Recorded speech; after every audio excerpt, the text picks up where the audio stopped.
찬송가 303장을 부르시겠습니다.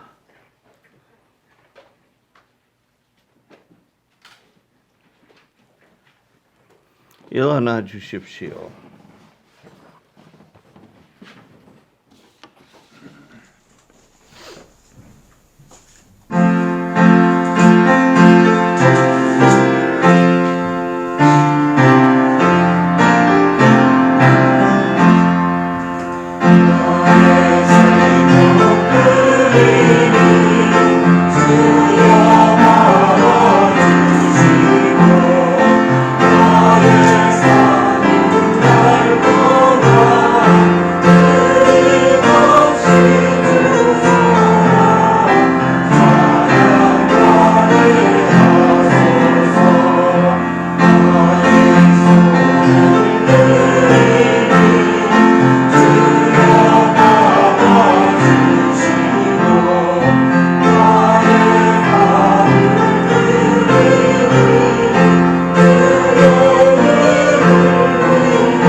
Turning your Bibles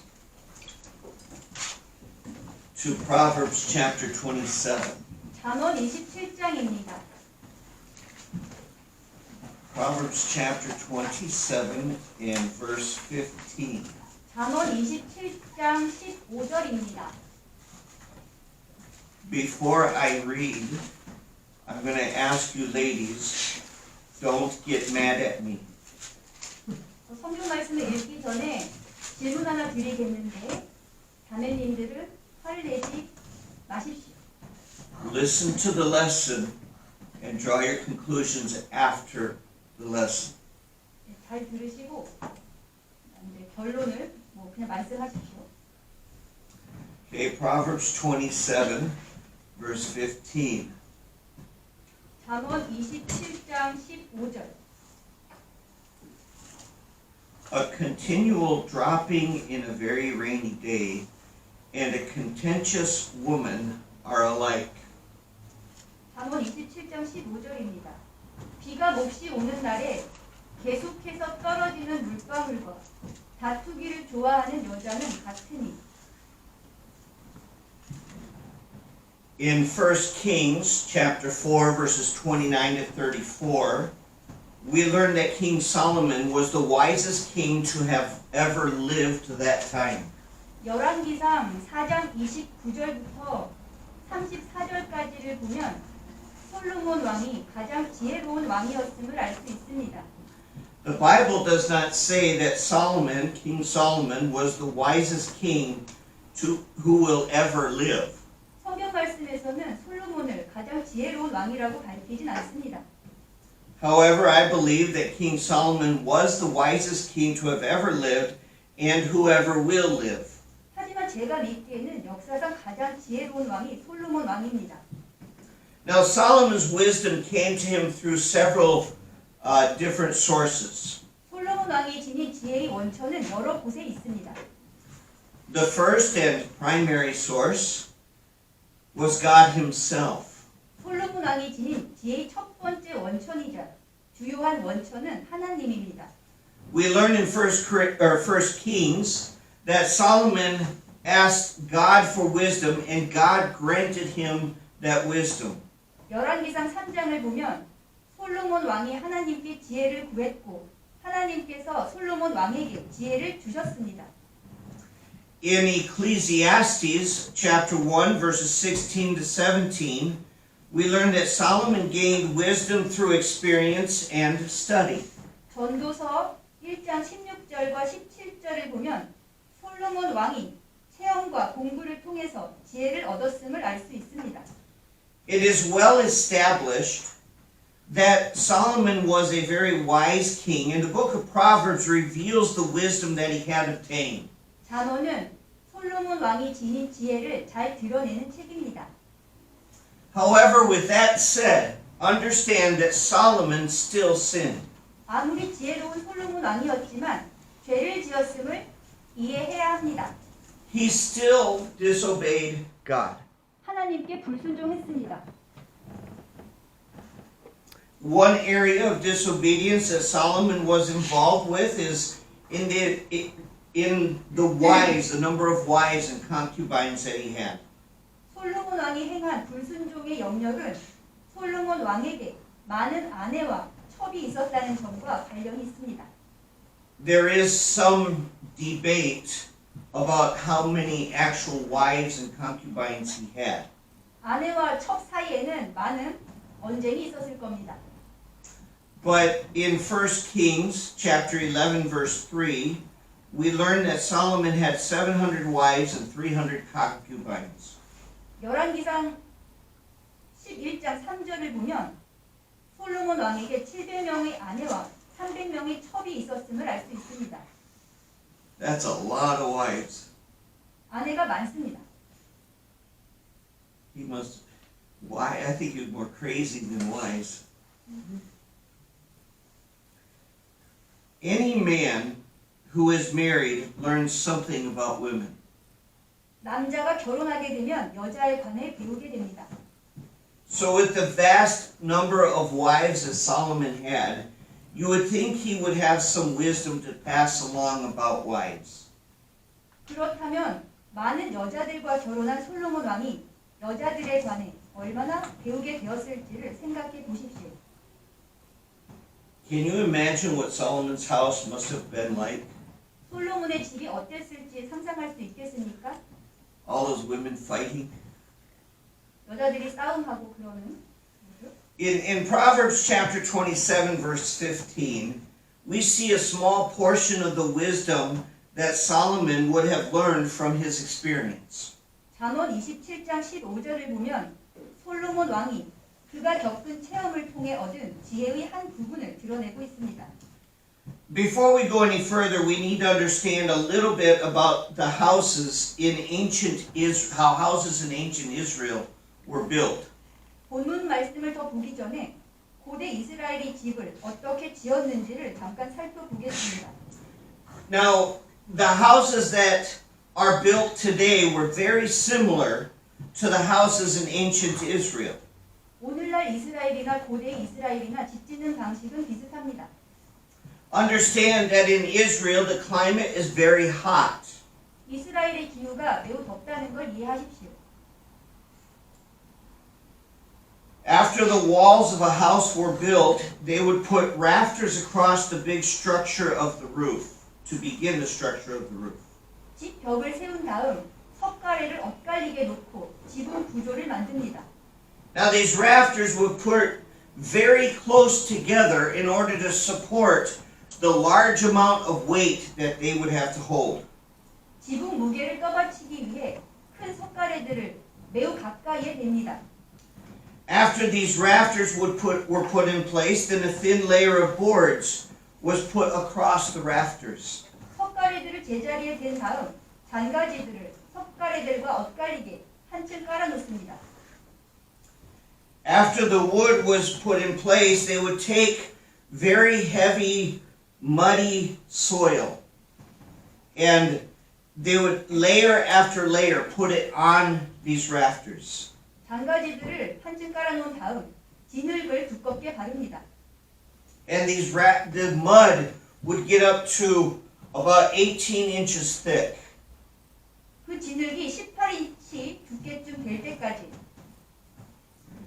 This would provide a very effective insulation for the house to keep it warm in the winter and cool in the summer. 층층이 진흙을 덧바른 다음에 그런 다음에 이런 식으로 하는 것은 단열에 매우 효과가 있어서 겨울에는 따뜻하고 여름에는 시원하게 됩니다. So after they put the mud on the roof, they would layer the mud with a thick coat of lime. 진흙을 바르고 나서는 석회칠을 두껍게 합니다.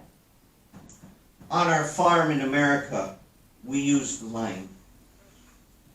라인? Yeah. 미국 농장에서는 라인을 사용합니다.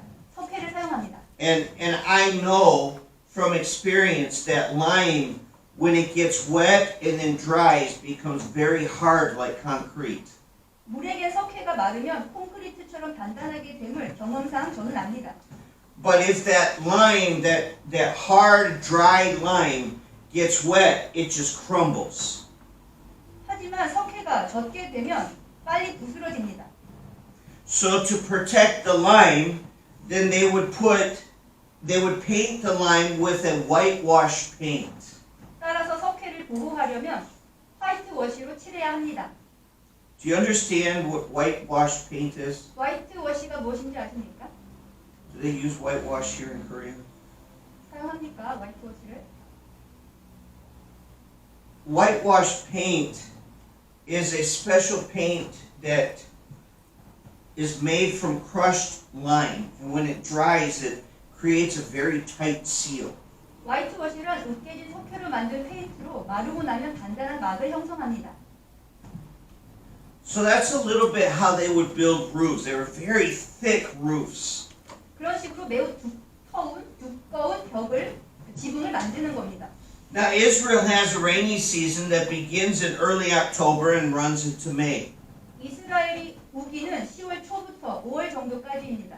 The peak time for rain during the rainy season is the months of December and January.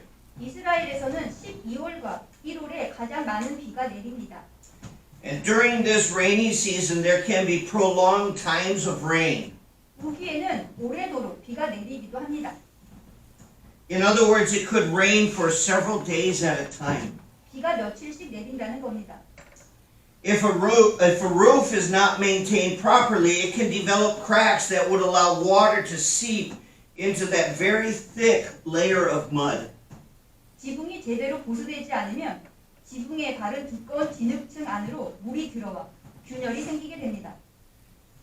In time, that mud would get saturated with water and water would begin to drip inside the home. 진흙이 물에 젖으면 틈이 생겨 그 사이로 물이 떨어지기 시작합니다. Even after the rain stopped, it often takes several days or even several weeks to stop dripping. 비가 멈추고 난 뒤에도 며칠이나 몇 주가 지나야 물 떨어짐이 없게 됩니다. Imagine a leak in the roof of your house, dripping day after day and week after week. 집에 지붕이 새서 계속 물이 떨어진다고 상상해 보십시오. It would be very difficult to deal with something like that, knowing that you can do nothing but wait for it to stop. 물이 그만 떨어지기를 기다리는 것 말고는 다른 방도가 없다면 참 힘든 상황일 겁니다. In Proverbs chapter 27 verse 15, Solomon compares the woman to that continuous drip. 잠언 27장 15절에서 솔로몬 왕은 계속해서 떨어지는 물방울과 여자를 비교합니다. And just as the drip can get so annoying and frustrating to deal with, so a contentious woman can cause frustration in the home. 떨어지는 물방울을 다루는 일이 성가시고 기운 빠지는 일이 되듯이 집안에서 다투기를 좋아하는 여자를 다루는 일도 마찬가지입니다. So the natural application of this verse is don't be contentious. 이 말씀을 우리 삶에 적용하면 다투기를 좋아하지 말라는 겁니다. Don't be argumentative in the way that you treat others. 대하는 방식이 다르다고 다른 사람들과 언쟁하지 마십시오. Now I understand that Solomon is comparing the dripping of water to a contentious woman. 솔로몬 왕은 떨어지는 물방울과 다투기를 좋아하는 여자를 비교하고 있습니다만 However, men can be argumentative also. 다투기를 좋아하는 남자도 있습니다. We can be contentious in our attitude and in the way that we treat people as well. 사람을 대하는 태도와 방식이 달라 언쟁하기도 합니다. Look with me at Ephesians chapter 6 and verse 4. 에베소서 6장 4절을 보십시오.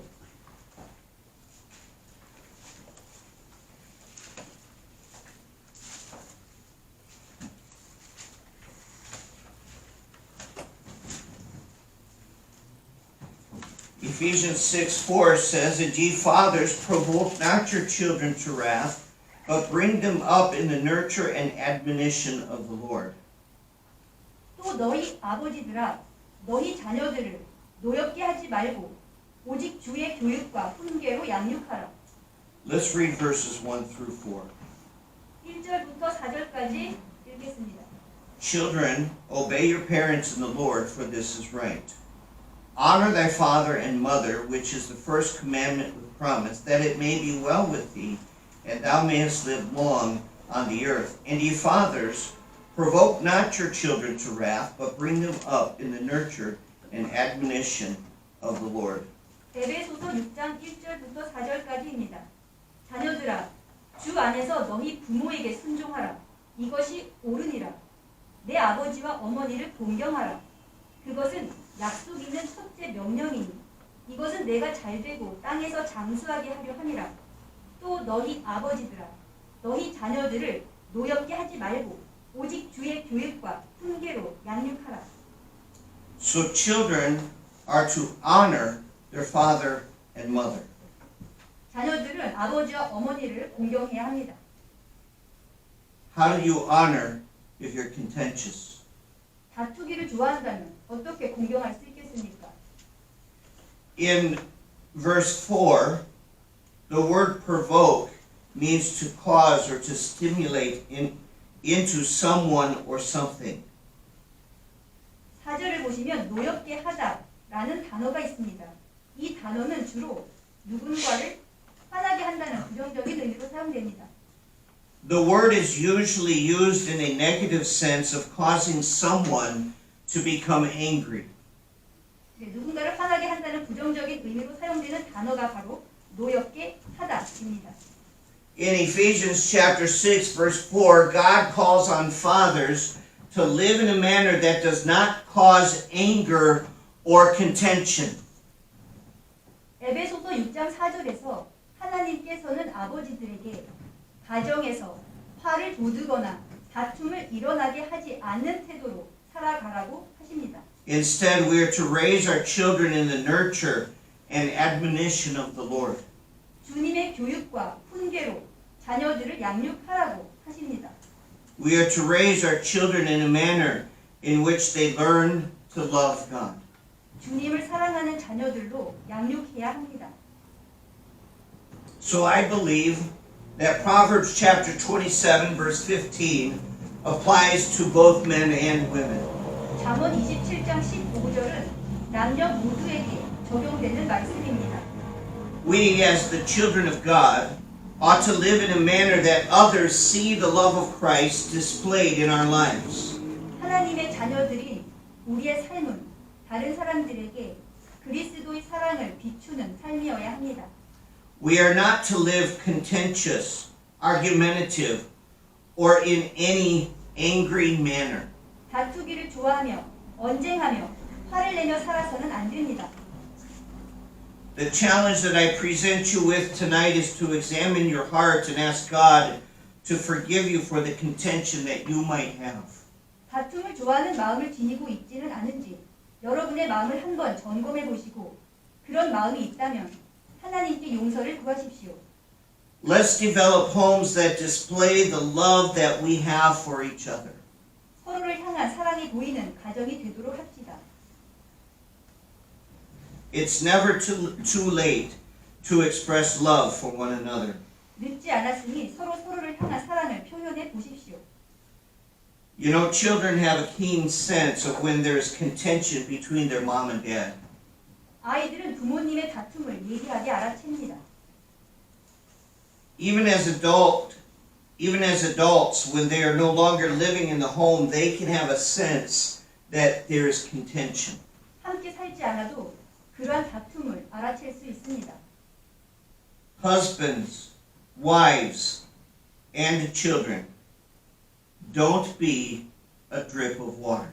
남편들, 아내들, 자녀들께서는 떨어지는 물 한 방울이라도 되지 않도록 해야겠습니다.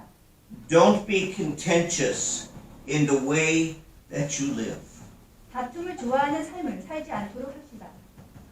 Tonight, will you determine in your heart that you will set an example of God's love in your home and in our church? 오늘 여러분의 가정에서 그리고 우리 교회에서 하나님의 사랑을 보이는 좋은 본이 되시는 건 어떻습니까?